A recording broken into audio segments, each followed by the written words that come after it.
खत्म मोबाइल बाकी। इसको बना बनाइए ना सर, इसको बना दे दीजिए। चलो हो गया।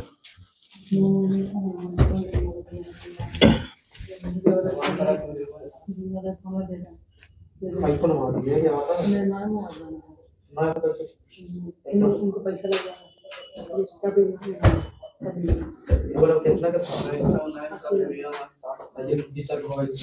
चलो, भारत शासन अधिनियम 1919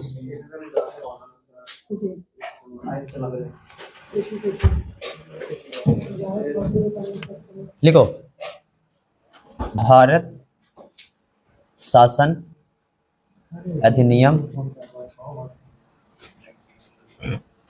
क्लियर? आगे बढ़ा जाए।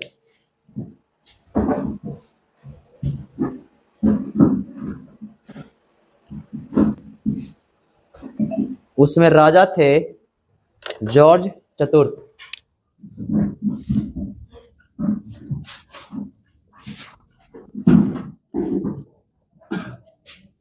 है ना। वायसराय का नाम था जेम्स फोर्ड। सचिव का नाम था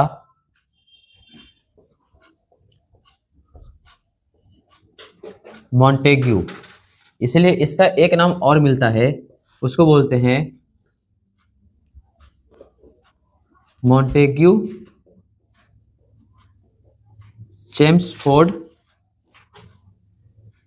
अधिनियम।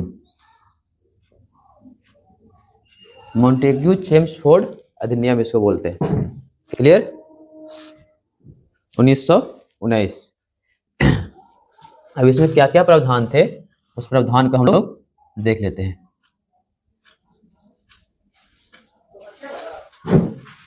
क्लियर?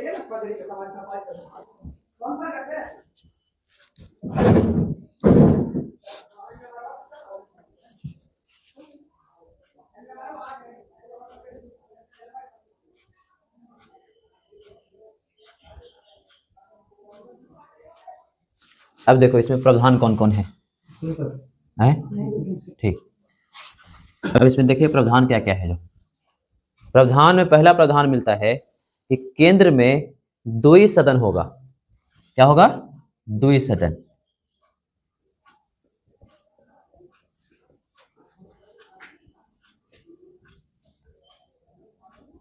द्वि सदनात्मक प्रक्रिया तुम लोगों को बताए थे। इसके पहले एक राज्यसभा होता है, एक लोकसभा होता है ना। यहाँ पर हुआ राज्य विधानसभा और दूसरा हुआ विधानसभा। ये केंद्र में बात कर रहे हैं हम। क्लियर? एक राज्य विधानसभा, एक विधानसभा।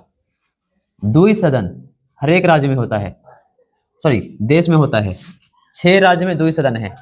एक होता है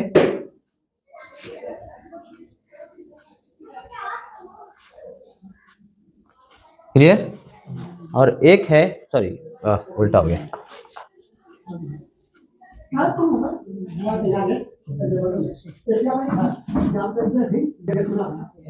राज्य विधान परिषद है ना, और दूसरा है विधानसभा।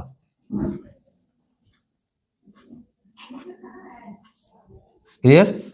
राज्य विधान परिषद ऐसे बोला जाता है कि है ना, राज्य परिषद में 60 लोग थे। कितने लोग? 60 लोग। विधानसभा में कितने लोग थे?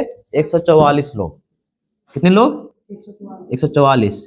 अब 144 में से कितने जो आए थे वो निर्वाचित होकर आए थे, और कितने जो है मनोनीत होकर आए थे। ठीक है, तो पहले 60 वाले देख लेते हैं। 34 लोग जो थे वो निर्वाचित होकर आए थे। तो 60 में 34 कराओ, 60 में से 34 कराओ, कितना बचा? 26। 26 क्या होंगे? मनोनीत। क्या होंगे? मनोनीत। क्लियर? 144 में से 104 लोग जो थे वो निर्वाचित थे। क्या थे? निर्वाचित।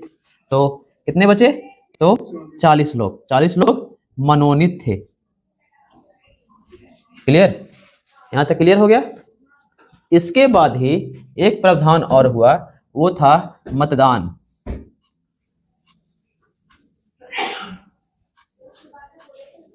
क्लियर? मतदान के प्रावधान में देखते हैं कि प्रत्यक्ष मतदान होगा, लिमिट मताधिकार होगा, प्लस महिला को मताधिकार मिला। मतदान में 3 प्रावधान हुए। कोची कोची? पहला होगा प्रत्यक्ष, क्लियर। दूसरा होगा कोची? लिमिट, कोची? लिमिट, है ना। तीसरा क्या होगा? तो महिला को मताधिकार का अधिकार।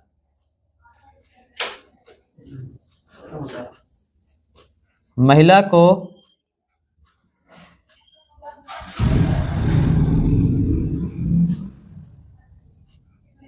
मताधिकार का अधिकार।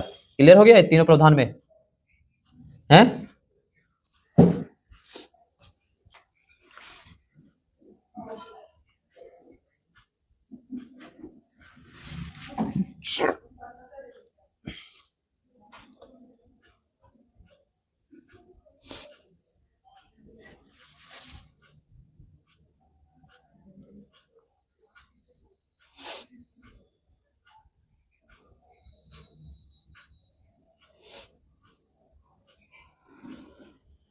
क्लियर। अब देखो, राज्य एवं प्रांत में द्वैध शासन का प्रारंभ हुआ, मतलब दोहरी शासन। दोहरी शासन मतलब कुछ विषय जो है वो रहेगा इसके पास, वायसराय के पास, और कुछ विषय जो है वो गवर्नर जनरल के कार्यकारी परिषद से लागू होंगे। बात समझे? तो लिखो, प्रांत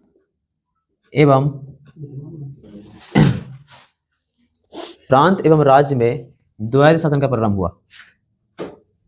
प्रांत एवं राज्य में द्वैध शासन का प्रारंभ। क्लियर। और ये द्वैध शासन में क्या कौन कौन से शासन है जो दोनों को देख लो। पहला शासन का नाम है, उसको बोलते हैं आरक्षित विषय। कौन विषय? आरक्षित।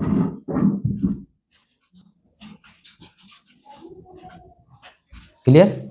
और दूसरा को बोलते हैं हस्तांतरित विषय। कौन विषय?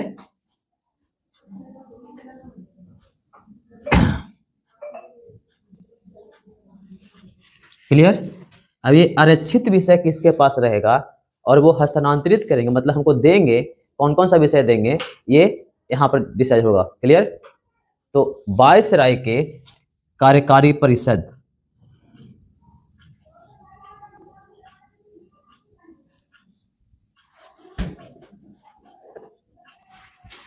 जो रहेगा उसके पास आरक्षित विषय रहेगा, वो अपने पास रखेंगे। ठीक है। गवर्नर जनरल के कार्यकारी परिषद,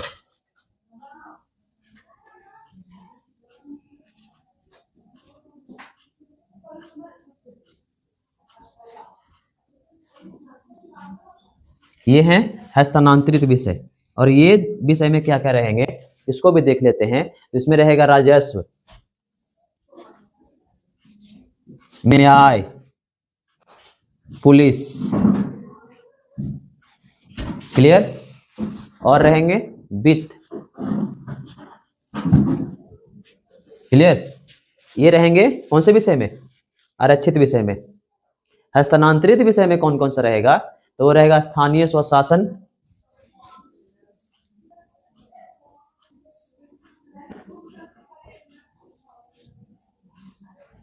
शिक्षा, कृषि। ये रहेगा आपका स्थानीय स्वशासन में। क्लियर।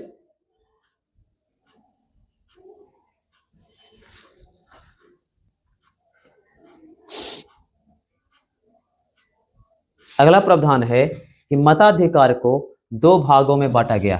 कितने भाग में? 2 भाग में बांटा गया।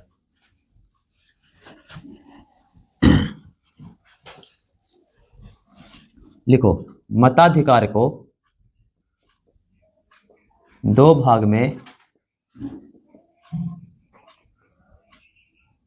बांटा गया। और ये 2 भाग कौन कौन से थे ये दोनों देख लेते हैं, है ना। ये 2 भाग हैं समान और विशिष्ट निर्वाचन क्षेत्र। पहला है सामान्य, दूसरा है विशिष्ट निर्वाचन क्षेत्र। सामान्य में सब रहेंगे, हिंदू, मुस्लिम, सिख, ईसाई। कौन कौन रहेंगे? चारों धर्म, हिंदू, मुस्लिम, सिख, ईसाई। अरे विशिष्ट वाला में कौन कौन से रहेंगे? तो विशिष्ट वाला में रहेंगे जो भूमि के स्वामी हैं। जैसे मान लो कि हम विश्वविद्यालय हमारे यहाँ खुला है, तो उसमें कोई भूमि दान दिए, ठीक है ना, तो वो रहेंगे विशिष्ट मताधिकार में। मतलब उनको अलग से खड़ी किया जाएगा, उनका क्लियर रहेगा। हिलसा वाला सीट है ना, एसयू कॉलेज श्री चंद उदासीन के नाम है। क्यों? क्योंकि वो एसयू कॉलेज में जमीन दिए हैं। बात समझे? समझे बात? इसलिए एक लिखा गया विशिष्ट। वही जमीन बता, अपन जमीन खेलता। हाँ, तो दूसरा जमीन देंगे। जैसे गांव में होता है ना, कि कोई जमीन दे दिया तो मंदिर बन गया, कोई जमीन दे दिया तो स्कूल बन गया, तो अब उसके उनके लिए एक सीट रिजर्व कर दी गई। बोला कि गांव का मुखिया में सिर्फ यही व्यक्ति खड़े होंगे, क्योंकि उन्होंने जमीन दिया है। बात समझे? इस गांव में ये व्यक्ति खड़े होंगे। बात समझे? हाँ, इनके लिए रिजर्व कर दिया गया सीट। क्लियर हो गया यहाँ तक? तो लिख लो, भू स्वामी। विशिष्ट में कौन हो जाएगा? भू स्वामी, भूमि का स्वामी। क्लियर?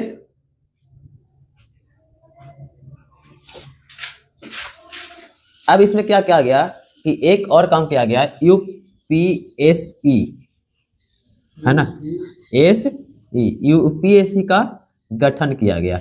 और यूपीएससी के गठन के बाद उसमें दो चीजें आती है, एक आईपीएस, एक आईआरएस और एक आईएएस। पहले आईएएस अपना अलग एग्जाम ले रहा था, आईपीएस अपना अलग एग्जाम ले रहा था, आईआरएस अपना अलग एग्जाम ले रहा था, लेकिन अब तीनों एक ही में हो गया है। तीनों? हाँ, क्लियर? लिखो,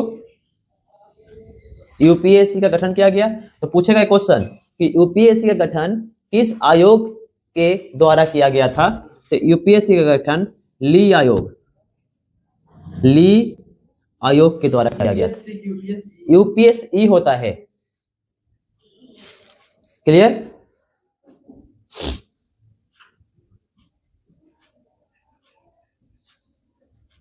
क्लियर? अब देखो, भारत सचिव था ना, एक तुम लोग पढ़ाए थे, भारत सचिव है ना रे, नाम पढ़ाए थे ना अभी, भारत सचिव। भारत सचिव के जो नाम है उसको बदल करके कर दिया गया भारत उच्चायुक्त। लिखो, भारत सचिव का नाम बदलकर भारत उच्चायुक्त कर दिया गया। हाँ, भारत सचिव का नाम बदलकर भारत उच्चायुक्त कर दिया गया।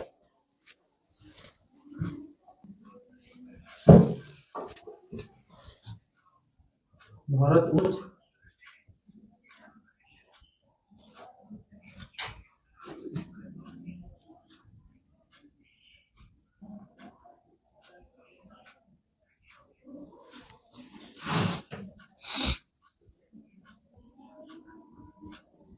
बात समझे? भारत सचिव था ना, ये क्या बन गया? भारत उच्चायुक्त। क्लियर? नाम क्या हो गया? परिवर्तन। अब जो भारत से पैसा जा रहा था भारत सचिव के लिए, वो पैसा अब नहीं जाएगा। बात समझे? जैसे ना समझे कि कोचिंग में पढ़ा रहा था हमर, और कोचिंग के टीचर काम कर रहा था दूसरा कोचिंग के लिए, है ना, तो उसको पैसा हम दे रहे थे, जो अब हम पैसा नहीं देंगे। बात समझे? हाँ, काम उसका था, पैसा कौन दे रहे थे? हम दे रहे थे, लेकिन अब हम नहीं देंगे। बात समझे? जहां बैठा है वहीं के लोग देंगे। क्लियर? तो लिखो, भारत सचिव का वेतन भारत से नहीं लिया जाएगा।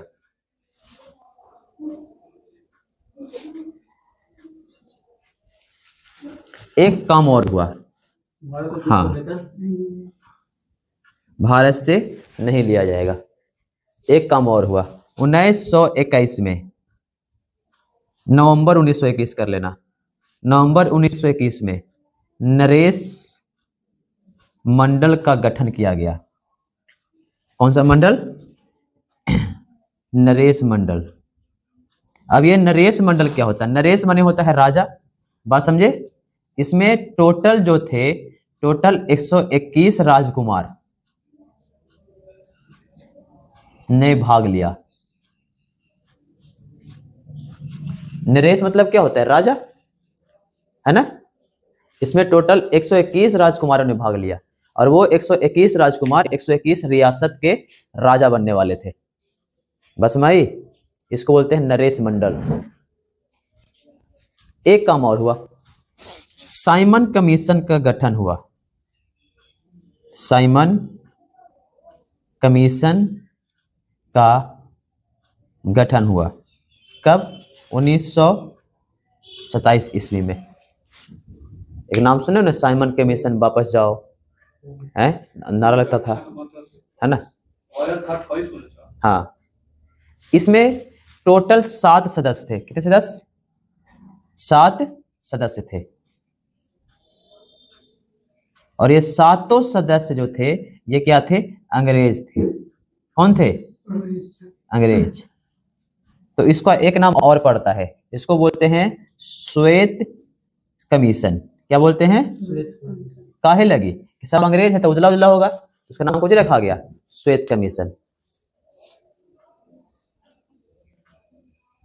जिस समय, एक क्वेश्चन और पूछता है कि जिस समय श्वेत कमीशन या साइमन कमीशन भारत आया, उसमें वहां कौन सी पार्टी की सरकार थी? तो इंग्लैंड में कंजर्वेटिव पार्टी की सरकार थी। कंजर्वेटिव पार्टी की सरकार थी। बात समझे? इतना था तुम्हारा क्या कोची? 1919 का ये महत्वपूर्ण अधिनियम। इसके बाद सबसे बड़ा वाला जो अधिनियम है उसको बोलते हैं 1935 का अधिनियम। साइमन कमीशन 8 में से पढ़ा क्या? साइमन कमीशन वापस जाओ, है ना?